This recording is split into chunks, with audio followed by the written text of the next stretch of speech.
కొడితే గట్టి కొట్టాలి అని ఆయన ఒక కౌంటర్ ఇచ్చేయండి చూసినావు ఫామ్ హౌస్లో. ఎందుకు వారికి దాని కూడా ఏమేమో మాట్లాడుతుంది.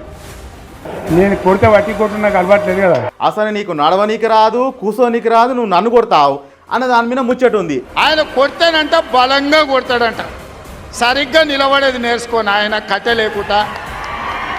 గా పరిశాన్ ఏంటంటే సొంత ఎమ్మెల్యేలు 10 మంది ఉన్నారు. ఆ 10 మంది ఎమ్మెల్యేలు ఉన్నారు కదా కాంగ్రెస్ పార్టీలో, ఆ 10 మంది ఎమ్మెల్యేలు సీక్రెట్గా ఒక ఫామ్ హౌస్లో కూర్చొని ముచ్చట్లు పెడతారు. అగో ఫామ్ హౌస్లో కూర్చొని ముచ్చట్లు పెడితే వాళ్ళ ఎమ్మెల్యేలు నీకేందనుకుంటారా?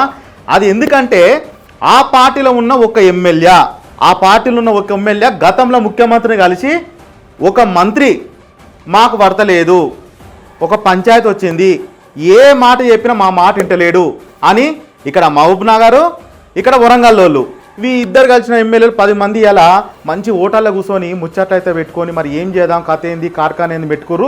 అసలు సీఎం సార్కి అయితే అసలు మతలబ్ తెలుస్తలేదులా. మన నేనే రాజు నేనే మంత్రి సినిమాల గిట్ట ముఖ్యమంత్రి మార్చడానికి ఓటర్లో కూర్చుంటారు చూసినావా, మొన్న పుష్పల గిట్లా ఓ గట్టనే జరుగుతుంది. మరి ఎందుకు ఇట్లా జరుగుతుంది? అసలు ఎన్ని చూసుకోవాలి ముఖ్యమంత్రి? నిన్న మన పథకాలు, ఈ పథకం ఆ పథకం అన్ని పథకాల గురించి అయితే మస్తు లొల్లీలు జరుగుతుంది గ్రామ సభల. ఒక్కొక్క ఎమ్మెల్యే అయితే go back MLA, go back MLA, go back MLA అని చెప్పి ఎంత పరిశాన్ చేసిరు జనాలు.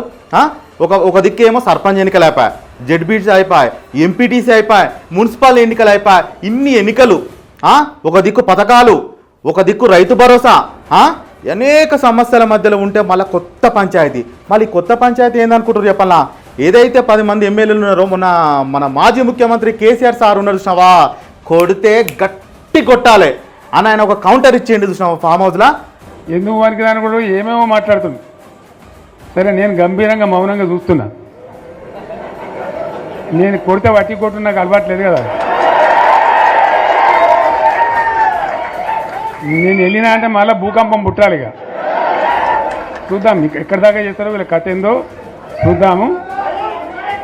మా ఈ ముఖ్యమంత్రి ఏమన్నాడు, అసలు నీకు నడవనీకి రాదు, కూసోనికి రాదు, నువ్వు నన్ను కొడతావు అన్న దాని మీద ముచ్చట ఉంది. ఆయన కొడితేనంట బలంగా కొడతాడంట, సరిగ్గా నిలబడేది నేర్చుకోని ఆయన కథ లేకుండా.